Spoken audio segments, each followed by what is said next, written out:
بیت المقدس 3 مرتبہ فتح ہوا. ایک مرتبہ عربوں نے فتح کیا حضرت عمر رضی اللہ عنہ کے زمانے میں بغیر لڑائی کے، کافروں نے چابیاں ہی حوالے کر دی تھی. دوسری فتح پھر کردستان کا ایک نوجوان تھا جس کا نام تھا صلاح الدین ایوبی. اس نے صلیبی جنگیں لڑی اور کافروں سے بیت المقدس کو فتح کروا لیا. اب تیسری مرتبہ وہ پھر فتح ہوگا اور ہمارا یہ گمان ہے کہ اللہ تعالیٰ یہ اعزاز پاکستان کے لوگوں کو عطا فرمائیں گے انشاءاللہ. اس ملک کو اللہ نے بنوایا ہی اس لیے ہے کہ اس ملک سے اللہ تعالیٰ نے ایسی فوج اٹھانی ہے، ایسے لوگ اٹھانے ہیں کہ جو دین کے لیے اٹھیں گے اور امام مہدی کی راہ کو ہموار کر دیں گے، ان کے لشکر کے فوجی بنیں گے.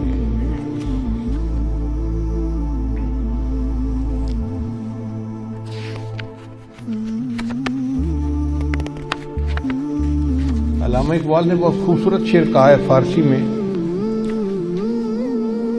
خضر وقت از خلوت دشت حجاز آید برون. خضر وقت سے مراد امام مہدی.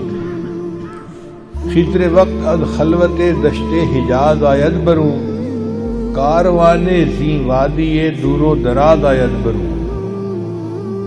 یعنی زی عظیم یہ کارواں جو ہے نا یہ دور دراز سے آئے گا اور حجاز کے اندر آ کر یہ برآمد ہوگا. حدیث مبارکہ میں بھی ہے کہ امام مہدی آئیں گے مگر وہ چھپے ہوں گے، اپنے آپ کو چھپائیں گے. پہلے مدینہ طیبہ میں ہوں گے مگر وہ وہاں سے مکہ مکرمہ اس لیے آ جائیں گے کہ لوگ مجھے پہچان نہ لیں. چھپ رہے ہوں گے لوگوں سے کہ لوگ مجھے دیکھ نہ لیں، پہچان نہ لیں. لیکن جب مکہ مکرمہ میں وہ طواف کر رہے ہوں گے تو وہ حجر اسود کے قریب آئیں گے تو ایک غیب سے آواز آئے گی کہ لوگوں یہ مہدی ہیں، تم ان کی بیعت کر لو. تو لوگ ان کے ساتھ بیعت کر لیں گے اور پھر ان کے ساتھ ایک لشکر شروع ہو جائے گا. یہ لشکر ایسا ہوگا کہ جس نے بالآخر بیت المقدس کو فتح کرنا ہے. حدیث مبارکہ میں ہے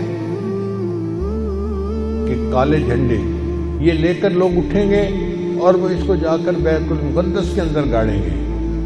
یعنی امام مہدی کے ہاتھ پہ اللہ تعالیٰ بیت المقدس کو فتح کروائیں گے. پھر امام مہدی موجود ہوں گے تو ان کی موجودگی میں حضرت عیسیٰ علیہ السلام بھی آئیں گے. دمشق کی ایک مسجد ہے، اس مسجد میں وہ نماز کے لیے کھڑے ہوں گے، تکبیر کہی جائے گی تو اتنے میں حضرت عیسیٰ علیہ السلام اس مسجد کے مینارے کے اوپر اتریں گے آسمان سے. تو امام مہدی ان کو کہیں گے جی کہ آپ نماز پڑھائیں اور وہ امام مہدی کو کہیں جی کہ آپ نماز پڑھائیں. چنانچہ حضرت عیسیٰ علیہ السلام کے حکم پر امام مہدی نماز پڑھائیں گے. یہ اعزاز ملے گا ان کو کہ حضرت عیسیٰ علیہ السلام ان کے پیچھے نماز ادا کریں گے. اب حضرت عیسیٰ علیہ السلام نبی علیہ السلام کی شریعت کے مطابق یہاں پر زندگی گزاریں گے. یہ ان کے لیے بھی اعزاز کہ انہوں نے دعا مانگی تھی کہ اللہ مجھے اپنے محبوب کی امت میں ہونے کا شرف عطا فرما، تو اللہ نے ان کو آسمانوں پہ بلا لیا اور پھر اللہ ان کو دوبارہ بھیجیں گے تاکہ وہ اس شرف کو حاصل کر سکیں. پھر حضرت عیسیٰ علیہ السلام بیت المقدس آئیں گے. اتنے میں دجال بھی آ جائے گا. اب دجال جو ہے وہ پوری دنیا کے اندر کفر کو پھیلائے گا. اس کے پاس ٹیکنالوجی ایسی ہوگی کہ بارش برسے گی، کھیتیاں زیادہ ہو جائیں گی، پھل زیادہ ہو جائیں گے اور لوگ اس کے پیچھے لگ جائیں گے مادی وسائل کی وجہ سے.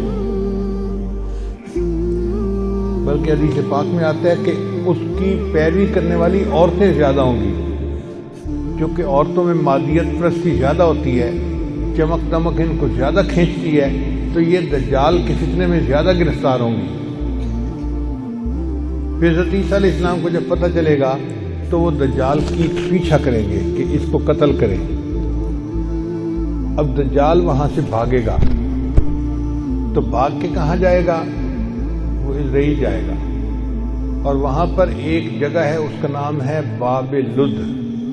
اس وقت بھی اسرائیل میں ایک ایئرپورٹ ہے، اس کا نام ہے لد ایئرپورٹ، شہر کا نام بھی لد ہے، اور اسرائیل والوں نے وہاں پر ایک دروازہ بنایا ہے، اس کے اوپر انہوں نے باقاعدہ لکھا ہے باب لد۔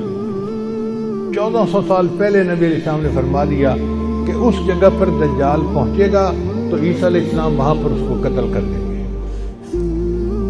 بہت عرصہ میں یہ سوچتا رہا کہ دجال نے بھاگنا تھا تو کہیں پہاڑوں میں روپوش ہو جاتا، رشیا کے پہاڑ ہیں، دوسرے ملکوں میں پہاڑ ہے، پہاڑی سلسلے تو بہت ہیں پوری دنیا میں، تو یہ مقام لد کا کیا معنی ہے؟ بعد میں بات سمجھ میں آئی کہ لد کا جو ایئرپورٹ ہے نا وہ سپیس پورٹ بھی ہے، یعنی وہاں سے جہاز بھی اڑتے ہیں اور وہاں سے خلائی گاڑیاں بھی اڑ کے خلا میں جاتی ہیں۔ اس کا مطلب یہ کہ دجال یہ چاہے گا کہ میں لد پہنچوں اور وہاں سے سپیس شپ میں بیٹھ کے میں خلا میں چلا جاؤں، کیونکہ دنیا میں تو مجھے یہ نہیں چھوڑیں گے، تو میں یہاں دنیا سے چلا ہی جاؤں، تو اس کی کوشش یہ ہوگی کہ میں یہاں سے خلا میں چلا جاؤں، مگر اللہ تعالیٰ فضل فرمائیں گے اور عیسیٰ علیہ السلام اس کو اپنی فلائٹ لینے سے پہلے لد کے مقام پہ قتل کر لیں گے۔ پھر اس کے بعد عیسیٰ علیہ السلام بیت المقدس کے تخت پر بیٹھ کر پوری دنیا کے فیصلے کریں گے، پوری دنیا کی حکومت عیسیٰ علیہ السلام کے ہاتھ میں ہوگی۔ پھر عیسیٰ علیہ السلام صلیب کو توڑیں گے اپنے ہاتھوں سے، اور پھر یہود و نصارہ میں جو ان کی مخالفت کرے گا اس کو وہ قتل کریں گے، حتیٰ کہ ایک ایسا وقت آئے گا کہ پوری دنیا میں ایک بھی بندہ غیر مسلم نہیں رہے گا، سارے مسلمان ہوں گے۔